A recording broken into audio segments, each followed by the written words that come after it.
Welcome to MLTFM education. यहाँ आपको मिलेगी मेडिकल लैबोरेटरी टेक्नोलॉजी की कंप्लीट नॉलेज, सिंपल और इजी वे में। चलिए शुरू करते हैं आज का टॉपिक। नमस्कार। आज हम बात कर रहे हैं स्ट्रेप्टोकोकस बैक्टीरिया के बारे में।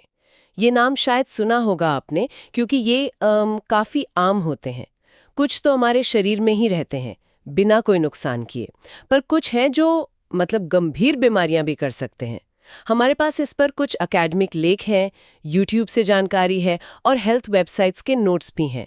कोशिश रहेगी कि सबसे ज़रूरी बातें आप तक पहुंचाएं। बिल्कुल, हमारा मकसद ये है कि समझें कि ये स्ट्रेप्टोकोकस आखिर हैं क्या, इन्हें कैसे पहचाना जाता है और हमारी सेहत पर इनका क्या असर पड़ता है, इनके अलग अलग टाइप्स, उनसे जुड़ी बीमारियां और हाँ, आजकल जो मुश्किलें आ रही हैं इनसे निपटने में, उन पर भी बात करेंगे।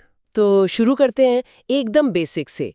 ये स्ट्रेप्टोकोकस ये हैं क्या, असल में दिखते कैसे हैं? हाँ, तो ये बैक्टीरिया हैं, ग्राम पॉजिटिव होते हैं, एक खास टेस्ट में बैंगनी रंग पकड़ते हैं। अच्छा। और शेप में गोल होते हैं, जिन्हें कोकाई कहते हैं। अक्सर लड़ियों में, चेन्स में पाए जाते हैं। चेन्स में? हाँ, ओके। जी। और एक खास बात है, ये कैटालेज नेगेटिव होते हैं। कैटालेज नेगेटिव, इसका क्या मतलब हुआ? ये एक टेस्ट है।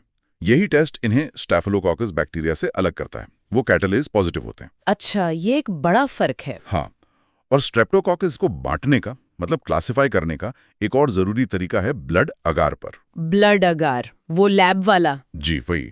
उस पर देखते हैं कि ये खून की लाल कोशिकाओं को, आरबीसीज को कैसे तोड़ते हैं। इसे हीमोलिसिस कहते हैं। हीमोलिसिस? तो इसके आधार पर कैसे बांटते हैं इनको? देखिए, इसमें मेनली 3 तरह के होते हैं। एक है अल्फा हीमोलिसिस। इसमें आरबीसीज पूरी तरह नहीं टूटती और बैक्टीरिया के चारों ओर हल्का हरा रंग दिखता है। हरा रंग? हाँ, जैसे स्ट्रेप्टोकोकस न्यूमोनिया में होता है। फिर है बीटा हीमोलिसिस। इसमें आरबीसीज पूरी तरह खत्म हो जाती हैं। पूरी तरह? एक साफ खाली जोन बन जाता है। ग्रुप ए स्ट्रेप यानी एस पायोजेनेस, वो इसका क्लासिक उदाहरण है। अच्छा, ग्रुप ए वाला बीटा है? हाँ, और तीसरा है गामा हीमोलिसिस, कोई हीमोलिसिस नहीं। बिल्कुल भी नहीं? जी नहीं। और एक और तरीका है इनको ग्रुप्स में बांटने का, लैंसफील्ड ग्रुपिंग। लैंसफील्ड वो क्या है? वो बैक्टीरिया की बाहरी दीवार, सेल वॉल, उसमें मौजूद खास कार्बोहाइड्रेट के आधार पर होता है, ग्रुप ए से लेकर डब्ल्यू तक। ओह, काफी सारे ग्रुप्स हैं। आपने ग्रुप ए स्ट्रेप का जिक्र किया अभी, एस पायोजेनीज। ये तो काफी कॉमन लगता है, गले की खराश वाला। बिल्कुल बिल्कुल। स्ट्रेप थ्रॉट, जिसे फेरेंजाइटिस कहते हैं, उसका मुख्य कारण यही है। हाँ, सुना है। पर ये सिर्फ गले तक ही नहीं रहता। इसमें एक खास चीज होती है, एम प्रोटीन। M protein? हाँ, ये इसका एक बड़ा हथियार है। ये इसे हमारे इम्यून सिस्टम से बचाता है। और कमाल की बात यह है कि ये एम प्रोटीन कभी-कभी हमारे शरीर के टिश्यू जैसा दिखने लगता है। अरे, धोखा देता है? जी बिल्कुल। इसे मॉलिक्यूलर मिमिक्री कहते हैं। और इसका जो बाहरी खोल है, कैप्सूल, वो हाइलुरोनिक एसिड का बना होता है। वो भी हमारी शरीर में होता है, तो इम्यून सिस्टम कंफ्यूज हो जाता है। बाप रे, ये तो बड़ा चालाक बैक्टीरिया है। छिप भी सकता है और कंफ्यूजन भी पैदा कर सकता है। और कौन सी बीमारियां करता है ये ग्रुप है? स्ट्रेप थ्रोट के अलावा ये स्कारलेट फीवर कर सकता है। Scarlet fever? हाँ। उसमें क्या होता है? उसमें स्ट्रेप थ्रोट के साथ साथ शरीर पे खास तरह के खुरदरे दाने निकलते हैं, सैंड पेपर जैसे, और जीभ एकदम लाल स्ट्रॉबेरी जैसी हो जाती है। स्ट्रॉबेरी टंग? हाँ। फिर स्किन पर इम्पेटिगो कर सकता है। उसमें शहद के रंग की पपड़ी वाले घाव बनते हैं, खासकर बच्चों में। ओह। लेकिन मैंने सुना है कि ग्रुप ए स्ट्रेप का खतरा सिर्फ इन्फेक्शन तक ही नहीं रहता, ठीक होने के बाद भी कुछ प्रॉब्लम हो सकती है। हाँ, और यही सबसे चिंता की बात है। इन्फेक्शन ठीक होने के कुछ हफ्तों बाद 2 बहुत गंभीर समस्याएं हो सकती हैं। अच्छा। कौन सी? पहली है रूमेटिक फीवर। इसमें क्या होता है कि इम्यून सिस्टम जो एम प्रोटीन से लड़ने के लिए बना था, वो गलती से हमारे ही शरीर पर हमला कर देता है। अपने ही शरीर पर? हाँ, दिल के वाल्व पर, जोड़ों पर, यहाँ तक कि दिमाग पर भी। इसे टाइप 2 हाइपरसेंसिटिविटी कहते हैं। ये तो बहुत खतरनाक है।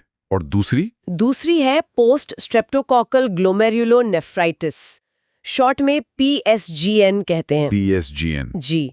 इसमें इम्यून कॉम्प्लेक्स, एंटीजन एंटीबॉडी के गुच्छे किडनी में जाकर फंस जाते हैं और वहां सूजन पैदा करते हैं। इससे पेशाब का रंग गहरा कोला जैसा हो सकता है। ये टाइप 3 हाइपरसेंसिटिविटी है। ओह, तो इसका मतलब ये हुआ कि अगर किसी को स्ट्रेप थ्रोट हुआ है तो उसका एंटीबायोटिक से इलाज सिर्फ गले के दर्द के लिए नहीं, बिल्कुल नहीं, बल्कि इन खतरनाक बाद वाली समस्याओं से बचने के लिए भी बहुत जरूरी है। एकदम सही कहा आपने।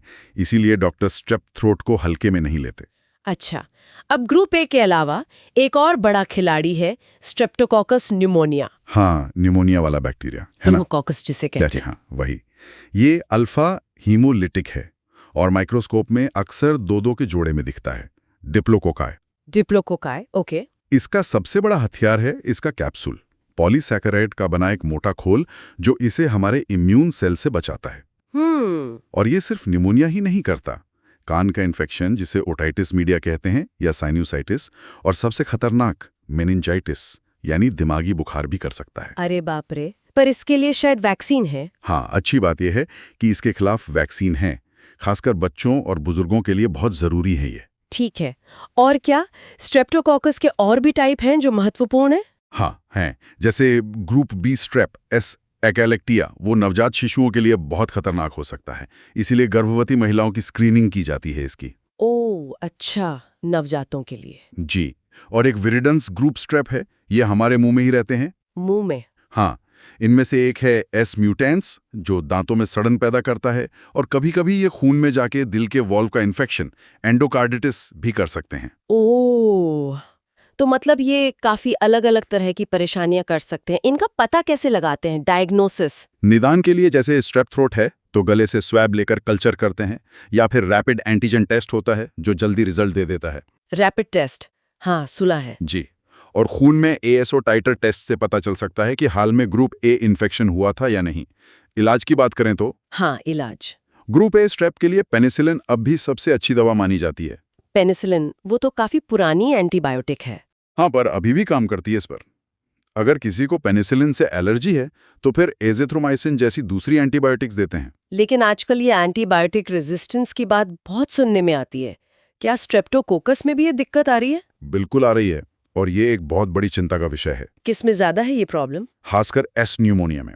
उसमें पेनिसिलिन और दूसरी कई एंटीबायोटिक्स का असर कम हो रहा है, और एंटेरोकोकस जिन्हें पहले ग्रुप डी स्ट्रेप मानते थे, उनमें तो वैंकोमाइसिन जैसी बहुत स्ट्रॉन्ग एंटीबायोटिक के खिलाफ भी रेजिस्टेंस देखा जा रहा है। वैंकोमाइसिन रेजिस्टेंस, वो तो बहुत सीरियस बात है। जी हाँ, इससे इलाज बहुत मुश्किल हो जाता है। सही डायग्नोसिस और सही एंटीबायोटिक चुनना अब पहले से कहीं ज्यादा जरूरी हो गया है। तो कुल मिलाकर हमने देखा कि ये स्ट्रेप्टोकोकस बैक्टीरिया कितने विविध हैं। कुछ हमारे साथ शांति से रहते हैं तो कुछ वाकई खतरनाक दुश्मन बन सकते हैं। बिल्कुल, खासकर ग्रुप ए स्ट्रेप और न्यूमोकोकस। और सबसे अहम बात, ग्रुप ए इन्फेक्शन के बाद होने वाली वो गंभीर दिक्कतें, वो बताती हैं कि समय पर सही इलाज कितना जरूरी है। हाँ, और हाथ धोना जैसी सामान्य सावधानियां भी बचाव में काफी मदद करती हैं। बिल्कुल। और अंत में एक सोचने वाली बात छोड़ जाते हैं, जैसे जैसे ये एंटीबायोटिक रेजिस्टेंस बढ़ रहा है, क्या हम इन आम पर कभी-कभी जानलेवा साबित होने वाले इन्फेक्शन से लड़ने के लिए नई रणनीतियों पर उतना ध्यान दे रहे हैं जितना देना चाहिए? मतलब क्या बेहतर वैक्सीन या एकदम अलग तरह के इलाज खोजने पर पर्याप्त जोर दिया जा रहा है? ये आने वाले समय के लिए एक बड़ा सवाल है, एक बड़ी चुनौती।